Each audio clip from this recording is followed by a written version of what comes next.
However, when outright asked whether evolving is the cure to venom, one of the female Irids responds, there is no cure. The female explains that it isn't a trade of the souls. The soul is not kept by the earth. No. Instead, this power exchange kills the soul one piece at a time. You cannot cure what is killed and no longer in existence. So, in my opinion, this really does come down to a question, and that is, do you believe what Dason is saying here? She mentions how the pieces of the Darkwielder's soul that they trade is considered dead, and quote, death has no cure. Does it?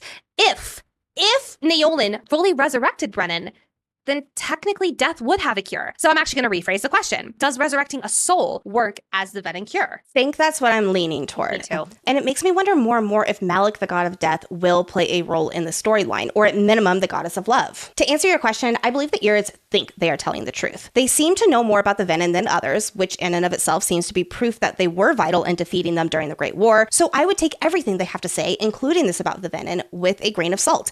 Death has no cure that we know of. That we know of is doing a lot of heavy lifting, given how much foreshadowing there has been since book 1 around resurrection. And most of this foreshadowing involves Naolin. From chapter 8 of Fourth Wing in Professor Kaori's class, quote, he, Naolin, attempted to use that power to revive a fallen rider, which didn't work because there is no signet capable of resurrection, and he depleted himself in the process. Then again in that chapter, Violet says, quote, resurrection is impossible. You know what else is mentioned not being possible in that exact chapter?